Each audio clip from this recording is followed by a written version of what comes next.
اور ایک بات یہ بھی ہے کہ اگر اس عاجز کی طرف سے کسی بندے کا دل دکھا ہو تو میری گزارش ہے مجھے اللہ کے لیے معاف کر دیں کہ جب کسی آدمی کے آخری لمحات ہوں تو اس وقت اوپر والوں کو چند باتوں کا خیال رکھنا چاہیے. یہ باتیں ذرا اہم ہیں، توجہ سے سنیے گا، فائدہ ہوگا. پہلی بات تو یہ کہ چونکہ کبھی کسی سے یہ باتیں سنی نہیں ہوتی، صحبتی علم حاصل نہیں ہوتا، اس لیے پتہ ہی نہیں ہوتا کہ ہمیں اس وقت کیا کرنا ہے کیا نہیں کرنا. چنانچہ کیا ہوتا ہے کہ یہ بندہ تو اپنے آخری لمحات میں ہے اور بیوی صاحب آ رہی ہیں اور فرماتی ہیں تمہیں کیا ہوا، میری آواز سن رہے ہو، مجھے پہچان رہے ہو. وہ بیٹی بول رہی ہے دیکھو آپ اس کو پہچان رہے ہو، او اللہ کی بندی، ساری عمر اس نے بیوی بچوں کو پہچانا، اب آخری وقت میں تو کسی اور کو پہچاننے کی ضرورت ہے. وہ کوئی وقت ہے یہ باتیں کرنے کا؟ ہم نے دیکھا مرنے والے کے لیے مصیبت کر دیتے ہیں اوپر والے بندے. کبھی ایسی بات نہ کرے آخری وقت میں. وہ یہ پوچھنے کا لمحہ نہیں ہوتا میں بیٹی بول رہی ہوں، میں بھائی بول رہا ہوں، میں بیوی بول رہی ہوں، آپ نے پہچانا مجھے نہیں. اس کو مت اپنی طرف متوجہ کیجیے، اس کو اپنے مالک حقیقی کی طرف متوجہ کیجیے. وہ وقت ہے ایمان بچا کے جانے کا. وہ مصیبت میں ہوتا ہے، شیطان اس وقت اس پر وار کر رہا ہوتا ہے اور اوپر والے اس کو الٹا غافل بنا رہے ہیں. تو کبھی ایسی بات اس وقت نہ کیجیے جب محسوس کر لیں کہ ایسے سمپٹمز، وائٹل سمپٹمز اب نظر آ رہے ہیں. اب اس وقت کبھی کوئی ایسی بات نہ کرے. نمبر 1. اور نمبر 2، ڈاکٹر لوگوں کو کبھی بھی نشے کا ٹیکہ مت لگانا. اللہ بچائے. کئی دفعہ ڈاکٹر لوگ جب دیکھتے ہیں نا کہ یہ سمپٹمز آنے لگے تو وہ سمجھتے ہیں آرام سے کام ہو جائے گا، وہ نشے کا ٹیکہ لگا گا اور بندے کو کلمہ پڑھنے کی توفیق بھی نصیب نہیں ہوتی. روکیے ڈاکٹر کو، بہت دوائیاں لے چکے، اب جب آخری وقت ہے تو اب ان ٹیکوں کی ضرورت نہیں ہے. جہاں اتنی تکلیفیں دیکھی یہ تکلیف بھی گزر جائے گی، کم از کم آخری لمحے تک ہوش سلامت رہے تاکہ یہ بندہ کلمہ تو پڑھ سکے. دیکھیں موت کے بارے میں ایک کافر کا پرسپشن اور ہوتا ہے، ایک مومن کی انڈرسٹینڈنگ اور. ہم مومن ہیں، ہماری انڈرسٹینڈنگ اور ہے. اور آج کل تو یہ مصیبت ہے کہ لوگ ایسی بیماری میں مبتلا ہوتے ہیں کہ ڈاکٹر بتا دیتے ہیں کہ اب اس کا امپروو ہونا مشکل ہے اور گھر والوں نے بیمار سے بیماری چھپائی ہوئی ہوتی ہے. آخرت ہماری منزل ہے، دنیا اس کی رکاوٹ ہے. وہ کیسے؟ کہ دنیا کی ضرورتیں اتنی اہم بن جاتی ہیں کہ ہم ان کو پریورٹی دینا شروع کر دیتے ہیں اور آخرت بیک پہ چلی جاتی ہے. نتیجہ کیا نکلتا ہے کہ یہ دنیا ہمارے لیے دھوکہ بن جاتی ہے. نبی اسلام نے فرمایا دنیا سحارت، دنیا جادوگرنی ہے.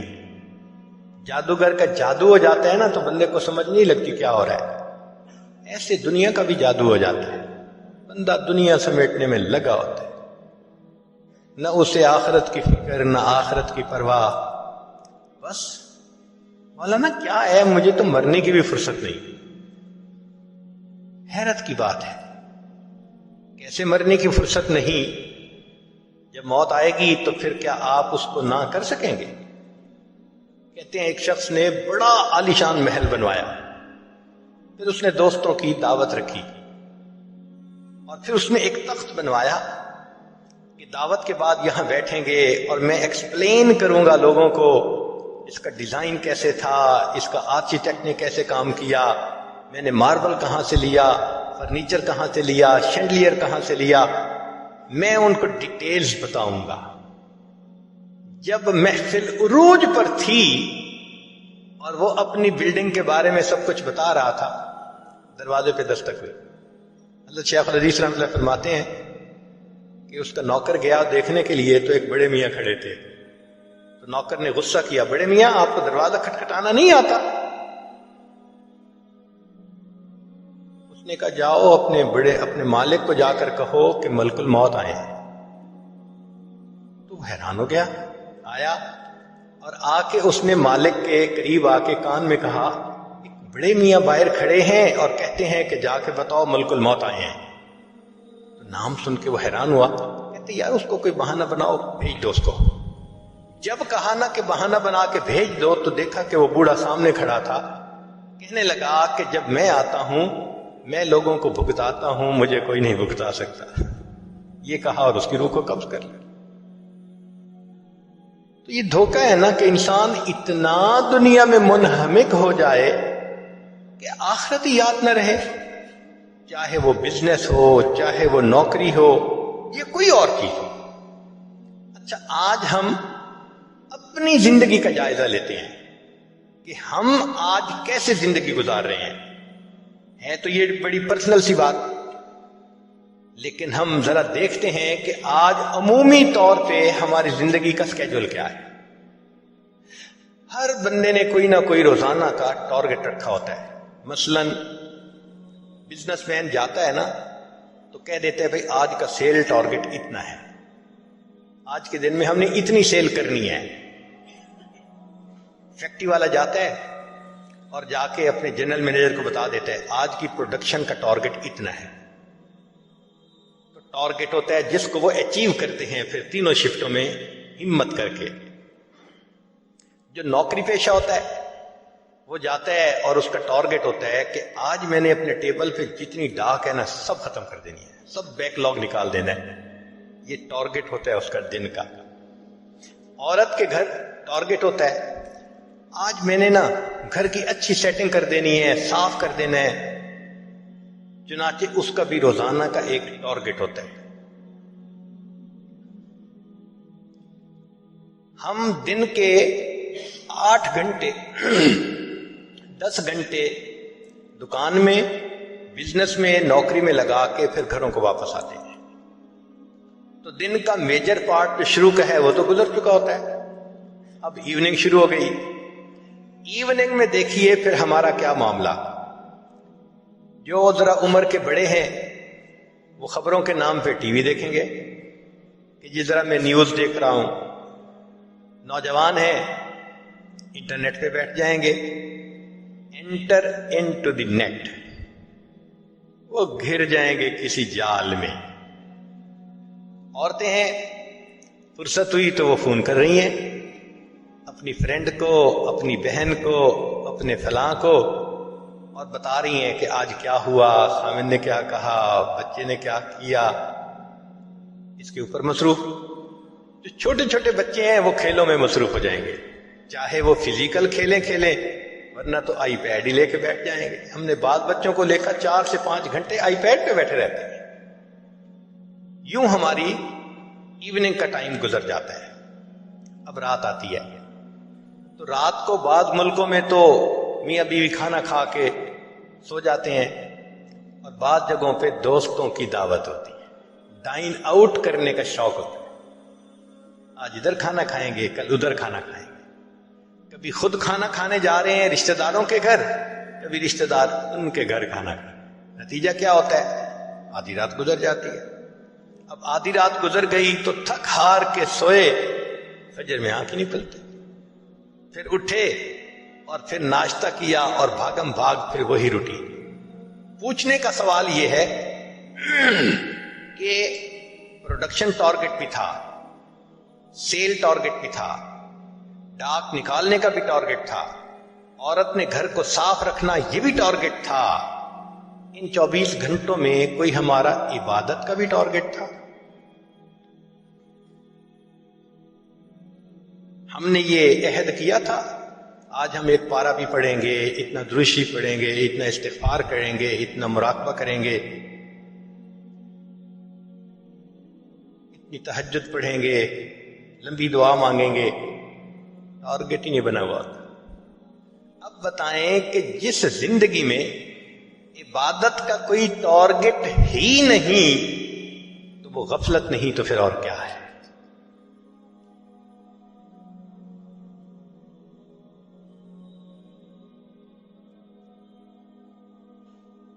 ایک بزرگ فرمایا کرتے تھے, اے دوست جتنا دنیا میں رہنا ہے اتنا دنیا کے لیے کوشش کر لے, جتنا آخرت میں رہنا ہے اتنا آخرت کے لیے کوشش کر لیں. بھئی ہماری محنت پروپورشنل ہونی چاہیے نا. دنیا میں تو رہنا ہے 150 سال، آخرت میں رہنا ہے ہمیشہ ہمیشہ. لیکن ہم دنیا کے لیے ٹائم کتنا سپینڈ کرتے ہیں اور آخرت کے لیے کتنا کرتے ہیں، کوئی آپس میں پرپورشن ہی نظر نہیں آتا. امام غزالی رحمۃ اللہ نے لکھا ہے زمین و آسمان کے درمیان جتنی جگہ ہے، سپیس ہے، ٹوٹل رائی کے دانوں سے بھر جائے اور ایک پرندہ ایک دانہ کھائے، 1000 سال کے بعد دوسرا دانہ کھائے، پھر 1000 سال کے بعد تیسرا دانہ کھائے، ایک وقت آئے گا زمین و آسمان کے درمیان کا یہ سارے گندم کے دانے ختم ہو جائیں گے، آخرت کی زندگی کبھی ختم نہیں ہے. اتنا ہم نے آخرت میں رہنا ہے اور وہاں کی تیاری کی فرصت نہیں. اور جہاں 150 سال رہنے، وہ اچھی زندگی گزارنے کا خواب ہمارے دماغوں پہ مسلط ہو چکا ہے. ساری عمر کما کے ہم ایک گھر مشکل سے خریدتے ہیں، اور آخرت کتنے آرام سے ہم بنا سکتے ہیں. چلیں آج آپ سے کیلکولیشنیں کرواتے ہیں، تھوڑی سی انجینئرنگ ہو جائے. آج نبی علیہ الصلوۃ والسلام نے فرمایا کہ جو شخص ایک مرتبہ سبحان اللہ کہتا ہے، اللہ تعالیٰ جنت میں ایک درخت لگا دیتے ہیں، اتنا بڑا درخت کہ عربی نسل کا گھوڑا اگر 70 سال تک دوڑتا رہے تب بھی سایہ ختم نہ ہو. یہ فضائل ذکر میں بھی حدیث ہے اور بھی بہت ساری کتابوں میں ہے. ایک دن ہمیں خیال آیا کہ ہم تھوڑا اس کی انجینئرنگ کرتے ہیں، تو ہم نے بیٹھ کے موٹی موٹی کیلکولیشنز کی. چیتا جو ہوتا ہے نا، چیتا یہ 90 کلومیٹر کی سپیڈ پہ بھاگتا ہے. جو لائن ہوتا ہے وہ 65 to 70 تک چلا جاتا ہے، اور جو گھوڑا ہے وہ 60 مائلز پر آور تک بھی جاتا ہے. ہم اس کو 50 لگا لیتے ہیں تاکہ کیلکولیشنیں آسان ہو جائیں. تو اگر 50 میل فی گھنٹہ کی رفتار سے عربی نسل کا گھوڑا دوڑے، اس کا مطلب عام گھوڑا نہیں، اسپیشل ریکارڈ قائم کرنے والے گھوڑے، تو ہم 50 کلومیٹر ہی لگا لیتے ہیں. تو 50 میل کی رفتار سے دوڑے تو 24 گھنٹے میں وہ 1200 میل کا فاصلہ طے کر سکتا ہے. 50 ضرب 24، سمپل سی کیلکولیشن ہے کہ 1200 میل ایک دن میں اس نے کر لیا، اور ایک مہینے میں 12 تیے 36 36,000 مائلز اس نے کر لیے. اب ایک مہینے میں اگر 36,000 میل کیے تو سنیے، ہماری زمین کا جو گھیر ہے، سرکمفرنس ہے، وہ 24,000 کلومیٹر ہے، مائل ہے، اور زمین 1,000 میل فی گھنٹہ کی رفتار سے گھوم رہی ہے. اس لیے 24 گھنٹے میں ہمارا دن رات کا سائیکل مکمل ہو جاتا ہے. تو اگر 24,000 میل زمین کا گھیر ہے تو یہاں تو 36,000 کر لیا. اس کا مطلب کہ وہ گھوڑا ایک دن میں، ایک مہینے میں 1.5 زمین کے برابر ایریا کور کر سکتا ہے. اچھا 1.5 زمین ایک مہینے میں، تو ایک سال میں 18 زمینیں. ایک سال میں 18 زمینیں تو 70 سال میں 18 ضرب 70 تو تقریباً 1260 زمینیں بنی. 1260 زمینوں کے بقدر ایریا وہ ایک گھوڑا طے کرے گا 70 سالوں میں. 1260 زمینیں. اچھا مزے کی بات سنیں کہ اگر ایک دفعہ سبحان اللہ حرم میں کہے تو شریعت کہتی ہے کہ 1,00,000 کا ثواب. تو 1260 ضرب 1,00,000 126 ملین زمینیں. ایک مرتبہ سبحان اللہ کہنے پر اللہ آخرت میں اتنی بڑی جنت دیتے ہیں کہ وہ 126 ملین زمینوں کے برابر ہے. سوچئے ہم اپنا کتنا بڑا نقصان کر رہے ہیں. نبی علیہ السلام نے فرمایا ہر انسان کی جو مسلمان کی جو زمین آخرت میں ہے وہ پلین زمین ہے. اس کی جتنی عبادت ہوگی اتنا اس کو اللہ تعالیٰ بنائیں گے اور سجائیں گے. چنانچہ ایک حدیث پاک میں آتا ہے ایک بندے کا گھر بن رہا ہوتا ہے سونے چاندی کی اینٹوں سے اور مشک کے اس کے سیمنٹ لگ رہا ہوتا ہے. فرشتے کام بند کر دیتے ہیں. دوسرے فرشتے پوچھتے ہیں آپ نے کام کیوں بند کیا؟ وہ کہتے ہیں بندے نے عبادت کرنی چھوڑ دی, ہمارے پاس را میٹیریل ختم ہو گیا, ہم نے بھی کام بند کر دیا. دوبارہ پھر بندہ عبادت شروع کرتا ہے, پھر مکان بننے لگ جاتا ہے. اب اگر ہماری عبادت پر وہ را میٹیریل پہنچنا ہے, ہم کتنا را میٹیریل بھیجتے ہیں. جس کا گھر بن رہا ہوتا ہے تو وہ تو را میٹیریل کی کمی نہیں ہونے دیتا, ہمیں یاد ہی نہیں ہوتا. اللہ اکبر کبیر. ساری عمر کما کے تو 3 کمروں کا گھر نہیں خرید سکتے. یہ تو دنیا کی زندگی ہے. اور یہاں چند بار سبحان اللہ پڑھو, اللہ تعالیٰ ملین زمینوں کے برابر جنت کا ٹکڑا عطا فرما دیتے ہیں.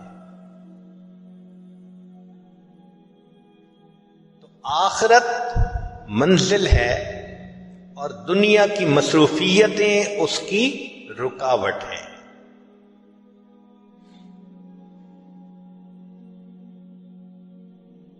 ہمارے مشائخ نے کہا, بات ذرا پتے کی ہے, امید ہے کہ آپ اس کو یاد رکھیں گے.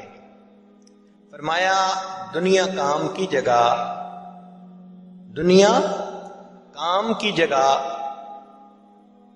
قبر آرام کی جگہ اور جنت انعام ملنے کی جگہ. دنیا کام کی جگہ, قبر آرام کی جگہ اور جنت انعام ملنے کی جگہ. جو بچہ محنت کرتا ہے اسی کو انعام ملتا ہے.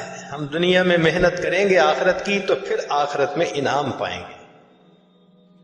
اور اگر دنیا ہی میں ہم نے دل لگائے رکھا اور آخرت یاد ہی نہ رہی اور دنیا کی محبت لے کے چلے گئے تو پھر پتہ ہے آخرت میں ہوگا کیا. مشائخ نے لکھا ہے اللہ تعالیٰ قیامت کے دن دنیا کو ایک بوڑھی عورت کی شکل میں کھڑا کریں گے, بہت کبھی صورت ہوگی, اور پھر فرمائیں گے کہ جب سے میں نے تمہیں پیدا کیا میں نے تمہیں کبھی رحمت کی نظر سے نہیں دیکھا, ایک مرتبہ بھی نہیں دیکھا. میں اب بھی تمہاری طرف نہیں دیکھنا چاہتا, اس کو لے جاؤ جہنم میں. جب اس بڑھیا کو گھسیٹ کے جہنم میں لے جانے لگیں گے فرشتے تو وہ بڑھیا اس وقت کہے گی اللہ ایک میری فریاد ہے. پوچھا جائے گا کیا؟ اللہ آپ کے محبوب صلی اللہ علیہ وسلم نے کہا تھا المرء مع من احبا, بندہ اسی کے ساتھ ہوگا جس سے اس کو محبت ہوگی. اے اللہ میرے بھی تو چاہنے والے دنیا میں بہت تھے.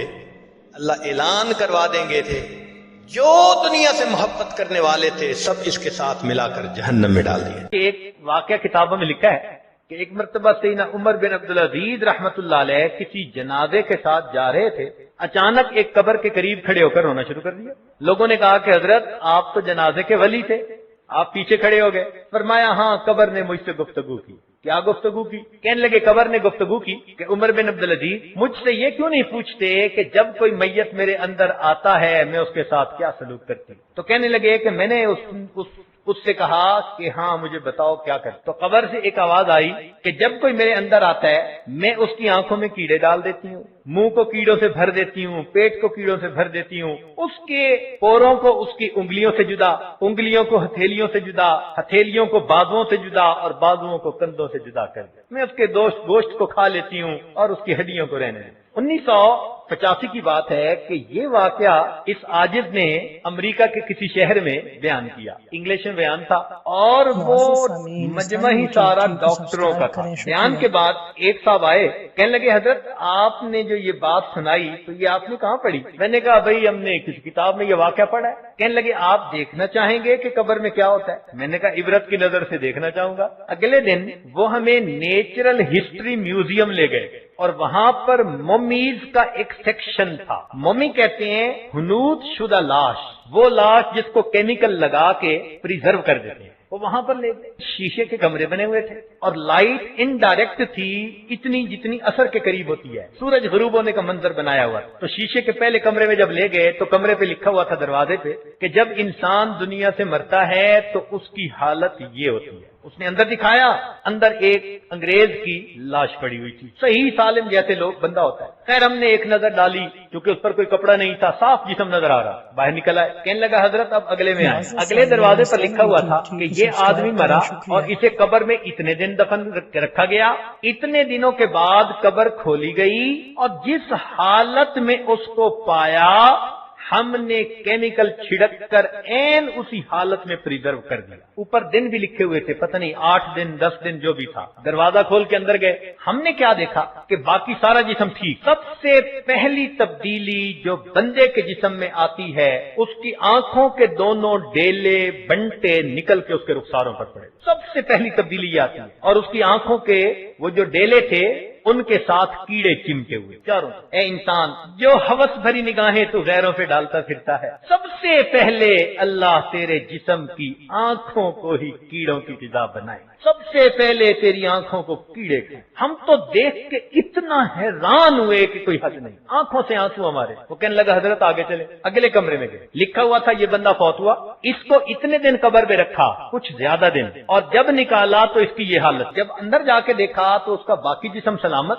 آنکھوں کے ڈیلے جو تھے وہ کیڑوں نے کھا لیے تھے اور آنکھوں کے اندر سوراخ سے بنے ہوئے تھے، گڑے سے. دوسری چیز کیا دیکھی کہ اس کے منہ میں کیڑے بھرے تھے جو اس کے ہونٹوں کو کھا رہے. یہ ہونٹوں پہ کیڑے چمٹے ہوئے تھے، جیسے چاول ہونٹوں پہ رکھ دیں بالکل اسی طرح کیڑے صاف نظر آ رہے تھے چمٹے ہوئے. اور انہوں نے کیمیکل لگا کے رکھا. جس زبان سے محبتوں کے دعوے کرتا پھرتا ہے، جھوٹی محبتیں جو بول زبان سے نکلتے ہیں نا غیر کے لیے، تو اللہ تعالیٰ ان ہونٹوں کو، اس زبان کو کیڑوں کی غذا بنائے. تیسرے کمرے میں گئے. وہاں ہم نے دیکھا کہ اب جو میت پڑا تھا اس کی آنکھیں بھی بالکل گڑے، دونوں آنکھیں، اور منہ کے ہونٹ نہیں تھے اور 32 دانت ایسے لگ رہے تھے، نظر آ رہے تھے جیسے کہ مردہ بکری کے دانت نکلے ہوئے، یوں دانت نکلے ہوئے تھے. ہونٹ کیڑوں نے کھا لیے تھے. اور تیسری بات یہ دیکھی ہم نے، اب اس کے پیٹ کے اندر بھی پیالہ بن گیا تھا پورا پیٹ، اور وہ بالکل کیڑوں سے بھرا، جیسے پیالہ چاولوں سے بھرا ہوتا ہے، ہو بہو ہم نے اس کے پیٹ کے پیالے کو کیڑوں کے چاولوں سے بھرا دیکھا. جس پیٹ میں حرام غذا جاتی ہے یہ کیڑوں کی غذا بن رہا. بس اسی طرح آگے وہ کیڑے پھیلتے چلے گئے، حتیٰ کہ ایک وقت آیا کہ گوشت کا نام و نشان ختم ہو گیا. پھر اس سے آگے جا کے دیکھا تو آخری کے اندر ہم نے پورے جو تھے وہ انگلیوں سے جدا دیکھے، انگلیاں ہتھیلی سے جدا دیکھی، ہتھیلی بازو سے جدا، بازو جسم سے جدا، سب ہڈیاں الگ الگ. پھر اس کے بعد آخری ایک وہ تھا، اس میں انہوں نے لکھا کہ اتنے سال کے بعد قبر کھولی، اس کے اندر ریڑھ کی ہڈی کا اتنا سا حصہ پڑا تھا، باقی ہڈیوں کو بھی کیڑوں نے کھا لی. آج جس جسم کو حرام سے پال رہے ہیں، جس جسم کو ہم گناہوں کے مزے دے رہے ہیں، ہم اس جسم کو کیڑوں کے لیے تیار کر رہے ہیں. اللہ والوں کے بھی یہی جسم ہوتے ہیں، لیکن چونکہ وہ گناہوں سے جسم کو بچاتے ہیں، ان کے اندر گناہوں کے بیکٹیریا جراثیم کوئی نہیں ہوتے. اللہ تعالیٰ ان کے جسموں کو بھی سلام. تو دعا سے پہلے صرف ایک بات عرض کرنا چاہوں گا. یہ بات حضرت خواجہ عبد الخالق رجدوانی رحمۃ اللہ علیہ ان کے حالات زندگی میں لکھی ہے، اور یہ بات مخطوطات میں موجود ہے، چھپی ہوئی کتابوں میں نہیں ہے. حضرت نے فرمایا کہ اگر ہم سے یا ہمارے احباب میں سے، بات اہم ہے اور سمجھنے کے قابل ہے، اگر ہم سے یا ہمارے احباب میں سے کسی کے جسم سے کوئی مکھی اڑ کر گئی اور دوسرے بندے کے جسم پر جا کر بیٹھ گئی، تو جب تک اللہ تعالیٰ اس بندے پر جہنم کی آگ حرام نہ فرما دیں گے ہم چین سے نہیں بیٹھیں گے. ایک جسم سے مکھی اڑ کر جانا اور دوسرے جسم پر جا کر بیٹھنا کتنی کمزور سی نسبت ہے. مگر فرمایا اگر ہمارے جسم سے یا ہمارے احباب سے مراد سلسلے کے خلفاء، بیعت ہونے والے، محبت کا تعلق رکھنے والے مریدین، اگر ہم سے یا ہمارے احباب کے جسم سے کوئی مکھی اڑ کر گئی اور کسی شخص کے جسم پر جا کر بیٹھ گئی، تو جب تک اللہ تعالیٰ اس بندے پر جہنم کی آگ حرام نہیں فرمائیں گے ہم چین سے نہیں بیٹھیں گے. اس سے اندازہ لگانا چاہیے کہ ہمارے مشائخ کتنے لجپال ہیں. کتنے وفادار لوگ ہیں، کتنے رحیم و کریم لوگ ہیں، وہ اتنی چھوٹی سی نسبت کی بھی کبھی لحاظ رکھتے ہیں۔ تو جیسے حضرت نے فرمایا المرء مع من احب، قیامت کے دن بندہ اسی کے ساتھ ہوگا جس سے محبت ہوگی۔ تو جو لوگ مشائخ سے، اہل اللہ سے، علماء کرام سے محبت رکھتے ہیں، ان کے لیے یہ بہت بڑی خوشخبری ہے۔ اللہ تعالیٰ صرف اسی محبت کے عمل کی وجہ سے قیامت کے دن ان کو عرش کا سایہ عطا فرمائے۔ چنانچہ 7 بندے عرش کے سائے میں ہوں گے، ان میں سے 2 بندے وہ ہوں گے ہم المتحابون فی اللہ، جو اللہ کی رضا کے لیے ایک دوسرے سے محبت کرتے ہوں۔ تو اللہ کے لیے محبت کرنا کتنا بڑا عمل ہے کہ اس پر اللہ تعالیٰ قیامت کے دن بخشش فرمائے۔ آپ سب حضرات جو آج اس اجتماع میں اکٹھے ہوئے ہیں، یہ اللہ تعالیٰ کی محبت ہی ہے جو آپ کو یہاں کھینچ کے لائی ہے۔ اس محبت کی حفاظت کرنی چاہیے تاکہ یہ ہمارا سرمایہ قیامت کے دن کام آئے، اور اس کی وجہ سے اللہ تعالیٰ بخشش فرما دے۔ دعا مانگتے ہوئے انسان اللہ تعالیٰ کی طرف متوجہ ہو اور دل کی گہرائی سے اللہ کے ساتھ تعلق جوڑے۔ آپ نے بچے کو دیکھا ہے، جب وہ کوئی چیز مانگتا ہے تو وہ ارد گرد کے حالات کو نہیں دیکھتا، وہ یہ نہیں خیال کرتا کہ میری خالہ بیٹھی ہے، دادو موجود ہے، فلاں موجود ہے۔ جب اس نے رونا ہوتا ہے تو بس وہ ماما ماما ماما پکار رہا ہوتا ہے، اس کو کسی کا لحاظ نہیں ہوتا۔ تو ایسی ہی بات ہے کہ جب انسان اللہ سے اپنے گناہوں کی معافی مانگے تو دل کی گہرائیوں سے نادم ہو کر بس اللہ اللہ اللہ پکار رہا۔ یہ ذہن میں مت رکھیں کہ یہ مجھے دیکھ رہا ہے کہ میں رو رہا ہوں یا میں اونچا بول رہا ہوں۔ ارد گرد سے آپ ہٹ کٹ جائیں، بس اللہ سے اپنی تار کو جوڑ لیں۔ آج کی اس مجلس کو غنیمت سمجھیں کہ اللہ رب العزت نے ہمیں زندگی میں ایک بار پھر موقع عطا فرما دیا۔ مشائخ موجود ہیں، بڑے بڑے علماء حضرات موجود ہیں، اور ان کی موجودگی میں ہمیں اللہ تعالیٰ ایک مرتبہ پھر دعا مانگنے کی توفیق عطا فرما رہے ہیں۔ یہ اللہ رب العزت کا احسان ہے، یہ ایک سنہری موقع زندگی میں ہمیں پھر مل رہا ہے۔ لہذا اس موقع سے فائدہ اٹھاتے ہوئے آج دلوں میں یہ نیت کر لیں کہ اے اللہ، ہم نے آج آپ سے اپنے گناہ بخشوا کے جانا ہے، ہم نے آج آپ کو منا کے جانا ہے، منائے بغیر ہم یہاں سے نہیں اٹھیں گے۔ بل جب اس طرح دعا مانگیں گے تو اللہ رب العزت یقیناً دعاؤں کو قبول فرمائیں گے۔ اللہ تعالیٰ کی طرف متوجہ ہو جائیے اور دعاؤں کے لیے ہاتھ اٹھائیں۔ سبحان ربی العلی الوہاب، اللہم صلی علی سیدنا محمد وعلی آل سیدنا محمد وبارک وسلم۔ ربنا ظلمنا انفسنا وان لم تغفر لنا وترحمنا لنکونن من الخاسرین۔ اے مالک، ہم آپ کے عاجز مسکین بندے ہیں، ہمارے گناہوں کو معاف فرما، ہماری خطاؤں سے درگزر فرما، ہمارے عیبوں کی پردہ پوشی فرما۔ اللہ، جو گناہ ہم نے دن میں کیے معاف فرما، جو راتوں میں کیے معاف فرما، جو محفل میں کیے معاف فرما، جو تنہائیوں میں کیے معاف فرما، جو ارادے سے کیے وہ بھی معاف فرما، جو بن ارادے کے ہوئے وہ بھی معاف فرما۔ اے اللہ، جو گناہ یاد ہیں وہ بھی معاف فرما، جو کر کے بھول گئے وہ گناہ بھی معاف فرما۔ اے اللہ، معصیت کی ذلت سے محفوظ فرما، ہمیں طاعات کی عزت نصیب فرما۔ کریم آقا، ہم پر رحمت کی نظر فرما۔ اے اللہ، ہمارے علم میں برکت عطا فرما، عمل میں برکت عطا فرما، رزق میں برکت عطا فرما، کاموں میں برکت عطا فرما، قدم قدم اپنی برکتیں شامل حال فرما۔ اے کریم آقا، آنے والے وقت کو گزرے وقت سے بہتر فرما، آنے والی زندگی کو گزری زندگی کا کفارہ بنا۔ اس سے پہلے کہ ہمارے ظاہر کی آنکھیں بند ہو جائیں، من کی آنکھیں کھلنے کی توفیق عطا فرما۔ اس سے پہلے کہ لوگ ہمیں کلمہ پڑھائیں، ہمیں اپنے اختیار سے کلمہ پڑھنے کی توفیق عطا فرما۔ اس سے پہلے کہ لوگ ہمیں غسل دیں، ہمیں غسل توبہ کرنے کی توفیق عطا فرما۔ اس سے پہلے کہ ہمیں کفن پہنایا جائے، اللہ ہمیں تقوی کی پوشاک پہننے کی توفیق عطا فرما۔ اس سے پہلے کہ ہماری نماز پڑھی جائے، اللہ ہمیں نماز کی حضوری نصیب فرما۔ اور اس سے پہلے کہ قیامت کے دن آپ کے سامنے پیشی ہو، اللہ ہمیں اپنی بارگاہ میں قبولیت نصیب فرما۔ زندگی کے آخری حصے کو زندگی کا بہترین حصہ بنا، قیامت کے دن کو زندگی کا سب سے زیادہ خوشیوں بھرا دن بنا۔ اے کریم آقا، ہم پر رحمت کی نظر فرما، ہماری توبہ کو قبول فرما، ہمارے گناہوں کو معاف فرما، ٹوٹے پھوٹے عملوں کو قبول فرما۔ علم حاصل ہونے کے بعد جہالت کے کاموں سے محفوظ فرما اللہ، عزتیں ملنے کے بعد ذلت سے محفوظ فرما اے اللہ، اپنے قرب کے بعد دوری سے محفوظ فرما، ہدایت ملنے کے بعد گمراہی سے محفوظ فرما، دوستی کے رنگ میں دشمنی کرنے والوں سے بھی محفوظ فرما۔ مالک زندگی میں کبھی بھی بے سہارا نہ فرما، کبھی بھی بے آسرا نہ فرما، کبھی بھی اپنے در سے دور نہ فرما، ہمیشہ اپنی رحمتوں کی ٹھنڈی چھاؤں نصیب فرما۔ میرے مولا ہمیں کبھی نفس اور شیطان کے حوالے نہ فرما۔ اے رب کریم ہم پر رحمت کی نظر فرما، رب کریم مہربانی کا معاملہ فرما۔ اے اللہ ہماری توبہ کو قبول فرما، زندگی میں جو گناہ چھوٹے بڑے کیے سب گناہوں کو معاف فرما، آئندہ نیکوکاری کی زندگی نصیب فرما، پرہیزگاری کی زندگی نصیب فرما، نیکی تقوی پاک دامنی کی زندگی نصیب فرما۔ اے رب کریم ہمارے حال پر رحمت کی نظر فرما۔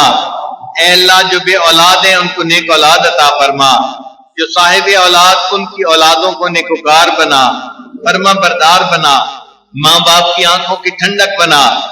جن گھروں میں جوان بچے بچیاں موجود ہیں ان بچوں کے مستقبل کو روشن فرما، ماں باپ کے لیے فرض ادا کرنے آسان فرما۔ اے اللہ ہم پر رحمت کی نظر فرما۔ اے رب کریم بچہ پریشان ہوتا ہے ماں باپ کی طرف دوڑتا ہے، بندہ پریشان ہوتا ہے پروردگار کی طرف لوٹتا ہے۔ اے بے قصوں کے دستگیر، اے ٹوٹے دلوں کو تسلی دینے والے، اے خالی جھولیوں کو بھر دینے والے، اللہ ہم پر بھی رحمت کی نظر فرما۔ اے اللہ آپ کے بندے ہیں، اس جگہ پر حاضر ہیں، اے اللہ یہ آپ کے ایک ولی کی جگہ ہے جو آپ کی محبت یہاں تقسیم کیا کرتے تھے۔ اے اللہ نیک لوگوں کا یہاں مجمع ہے، اے اللہ ہماری حاضری کو قبول فرما۔ اے مولا ہم بدلنے کی نیت کرتے ہیں، نیک بننے کی نیت کرتے ہیں، ہمیں نیک بننے کی توفیق عطا فرما۔ اے اللہ ہم اس مجلس کی برکات سے محروم نہ فرما۔ اے اللہ آپ کے پیارے محبوب صلی اللہ علیہ وسلم نے بتلایا ہم رجال اللہ یشقا جلیسہم، نیک لوگ ایسے ہوتے ہیں ان کے پاس بیٹھنے والا بدبخت نہیں ہوتا۔ اے اللہ ہمیں بدبخت بننے سے محفوظ فرما لیجیے اور ہمیں سعید لوگوں میں شامل فرما لیجیے۔ کریم آقا ہم پر رحمت کی نظر فرما دیجیے، ہماری ان دعاؤں کو اپنی رحمت سے قبول فرما۔ اے اللہ اس مجمع میں کتنے لوگ ہیں جو کلمہ پڑھتے پڑھتے بال سفید کر بیٹھے، اے اللہ ہم آپ کو ان کے بالوں کی سفیدی کا واسطہ دیتے ہیں۔ اے اللہ ان پر رحمت کی نظر ڈال دیجئے اور ان کی برکت سے اللہ ہمارے بھی گناہ معاف فرما دیجئے۔ رب کریم اس مجلس میں کتنے نوجوان ہیں آج سچی توبہ کر رہے ہیں، اے کریم آقا اگر آپ نے ان کو دھتکار دیا جوانیاں ضائع جائیں گی، شیطان بہکائے گا، نفس بھٹکائے گا۔ اے کریم آقا ہمارے رد ہونے سے محفوظ فرما دیجیے۔ اے اللہ آج گرم خون بھی معافیاں مانگ رہا ہے، اے اللہ معاف فرما دیجیے، کریم اللہ معاف فرما دیجیے، اے رحیم معاف فرما دیجیے، اے اللہ ضائع ہونے سے محفوظ فرما لیجیے۔ رب کریم اس مجمع میں کتنے چھوٹے چھوٹے بچے بھی ہیں معصوم ہاتھ اٹھائے دعائیں مانگ رہے ہیں، اے اللہ ہم آپ کو ان کے ہاتھوں کی معصومیت کا واسطہ دیتے ہیں۔ اے اللہ ان معصوم کے ہاتھوں کو خالی نہ لوٹائیے اور ان کی برکت سے اللہ ہم گناہگاروں کے ہاتھوں کو بھی خالی نہ لوٹا دیجیے۔ رب کریم ہم پر رحمت کی نظر فرمائیے، ہمارے اٹھے ہاتھوں کی لاج رکھ لیجیے، ہماری توبہ قبول فرما لیجیے۔ اے اللہ دور مستورات بیٹھی بھی دعاؤں پر آمین کہہ رہی ہیں، اے اللہ ان کے اٹھے ہاتھوں کی بھی لاج رکھ لیجیے۔ اے اللہ کتنی خواتین ہیں اپنے گھروں سے چل کے اس دعا میں شرکت کے لیے حاضر ہیں۔ اے اللہ ہم نے دنیا داروں کو دیکھا ہے کسی گھر کی عورتیں چل کے آ جائیں وہ بھی اتنا لحاظ کرتے ہیں، قتل کے مقدمے بھی معاف کر دیتے ہیں۔ اے اللہ ان مستورات کا چل کے آنا قبول کر لیجئے اور اس کے بدلے ان کے گناہوں کی بخشش فرما دیجئے اور اس کے بدلے اللہ ساری مجمع کے گناہوں کو معاف فرما دیجئے۔ اے اللہ ہم پر رحمت کی نظر فرمائیے، گناہوں کو معاف کر دیجئے۔ کریم آقا بنی اسرائیل کا ایک بندہ نیک لوگوں کی طرف چل کر گیا تھا، راستے میں موت آ گئی تھی، اللہ آپ نے 100 انسانوں کے قتل کا گناہ معاف کر دیا تھا۔ اے اللہ ہم تو اس نیک لوگوں کی محفل میں یہاں پہنچ گئے ہیں، اے اللہ ہم پہنچنے والوں کو محروم نہ کیجیے گا، اے اللہ ہمیں یہاں سے محروم نہ لوٹائیے۔ اے اللہ ہم پر رحمت کی نظر فرمائیے، ہمارے ان گناہوں کو معاف کر دیجیے، اے اللہ ہم پر رحمت کی نظر فرما دیجیے، کریم آقا ہماری توبہ قبول کر لیجیے، اے اللہ توبہ کو قبول فرما لیجیے، میرے مالک ہماری توبہ کو قبول فرما لیجیے، اللہ ہمارے گناہوں کو معاف فرما دیجیے، رب کریم ہم پر رحمت کی نظر فرما دیجیے، اللہ تیری ایک نگاہ کی بات ہے، میری زندگی کا سوال ہے، اے مالک رحمت کی ایک نظر ڈال دیجیے، ہمارے گناہوں کی بخشش فرما دیجیے، میرے مولا ہماری توبہ قبول فرما لیجیے، اے کریم ہم پر رحمت کی نظر فرما دیجیے، اے اللہ ہم اپنے گناہوں کا اعتراف کرتے ہیں میرے مولا، مگر آپ کی رحمت سے توقع رکھتے ہیں، امید رکھتے ہیں، اے اللہ ہمارے گناہوں کو معاف فرما دیجیے، اے اللہ جس طرح چھوٹا بچہ اپنے گناہوں کو اے اللہ نجس کر بیٹھتا ہے، بدبودار بنا بیٹھتا ہے، تو ماں کے پاس روتا ہوا آتا ہے، امی آپ مجھے دھو دیجیے، صاف کر دیجیے، اگر ماں اس کو صاف نہ کرے تو وہ بچہ کہاں جائے؟ اللہ ہمارا حال بھی یہی ہے، ہم گناہوں کے ذریعے اپنے من کو نجس کر بیٹھے ہیں، اے اللہ آپ سے فریاد کرتے ہیں، اے اللہ آپ 70 ماؤں سے زیادہ محبت کرنے والے ہیں، اے اللہ ہمیں پاک کر دیجیے، ہمیں صاف فرما دیجیے، ہمارے من کو دھو دیجیے، اے اللہ ہم پر رحمت کی نظر فرما دیجیے، اے کریم آقا مہربانی کا معاملہ فرما، اے اللہ ہماری ان دعاؤں کو اپنی رحمت سے قبول فرما لیجیے، کریم آقا مہربانی کی نظر فرما دیجیے، اے رب کریم جو محبت کی نظر آپ نے فضیل بن عیاض پر ڈالی تھی، ڈاکوں کی سرداری سے نکال کے ان کو اولیاء کا سردار بنا دیا تھا، اے اللہ جو محبت کی نظر آپ نے بشر حافظ پہ ڈالی تھی کہ ان کو دنیا کے شراب خانے سے نکال کے اپنی محبت کی شراب عطا فرما دی تھی، اے اللہ وہ نظر ہم پر بھی ڈال دیجئے، اور اللہ ہمیں بھی اپنا دیوانہ بنا لیجئے، اپنا مستانہ بنا لیجئے، ہمارے دلوں کو اپنی محبت سے لبریز فرما دیجیے، کریم آقا ہم پر بھی رحمت کی نظر فرما، آپ نے قرآن مجید میں فرمایا اچھے لوگ بروں کے ساتھ اچھائی کا معاملہ کریں، اے اللہ آپ اچھے ہیں ہم برے ہیں، آپ ہمارے ساتھ اچھائی کا معاملہ فرما دیجئے، اے اللہ آپ کے محبوب صلی اللہ علیہ وسلم نے بتلایا آپ عطا کر کے خوش ہوتے ہیں، اور اے میرے مولا ہم لے کے خوش ہوتے ہیں، اے اللہ آپ دے کے خوش ہو جائیے، ہم لے کے خوش ہو جائیں گے، آج ہماری بخشش فرما دیجئے، گناہوں کو معاف فرما دیجئے، آپ نے فرمایا وَأَمَّا السَّائِلَ فَلَا تَنْهَرْ، سوالی کو جھڑکی نہ دو، انکار نہ کرو، اے اللہ جب سوالی کو جھڑکی دینے سے آپ نے منع فرمایا، ہم بھی آپ کے در کے سوالی ہیں، اے اللہ ہمیں بھی جھڑکی نہ دیجئے، اپنے در سے خالی نہ اٹھائیے، اے مولا جولیاں بھر دیجئے، اے اللہ ہماری فریاد پوری کر دیجئے، کریم آقا ہم پر رحمت کی نظر فرما دیجئے، ہماری ان دعاؤں کو اپنی رحمت سے قبول فرما لیجئے، کریم آقا ہم نے دنیا میں دیکھا ہے امیر لوگ غریبوں پر بڑی بڑی رقمیں خرچ کر دیا کرتے ہیں، اے اللہ آپ تو کائنات کے خزانوں کے مالک ہیں، اے اللہ ہم فقیروں پر آپ رحمت فرما دیجئے، ہمیں ہدیے میں جنت عطا فرما دیجئے، اے مولا ہمیں اپنے عملوں پہ بھروسہ نہیں، آپ کی رحمت پہ زیادہ بھروسہ ہے، اے اللہ ہمیں ہدیے میں جنت عطا فرما دیجئے، کریم آقا مہربانی فرما دیجئے، جتنے لوگ یہاں موجود ہیں اے اللہ سب کے لیے جنت کا اے اللہ فیصلہ فرما دیجئے، کریم آقا ہم پر رحمت کی نظر فرما، مہربانی کا معاملہ فرما، اے اللہ آپ نے جب موسیٰ علیہ السلام کو فرعون کی طرف بھیجا تو فرمایا فَقُولَا لَهُ قَوْلًا لَيِّنًا کہ جاؤ اور اس کے ساتھ نرمی کی گفتگو کرنا، اے اللہ وہ فرعون جو انا ربکم الاعلی کا دعویٰ کرتا تھا،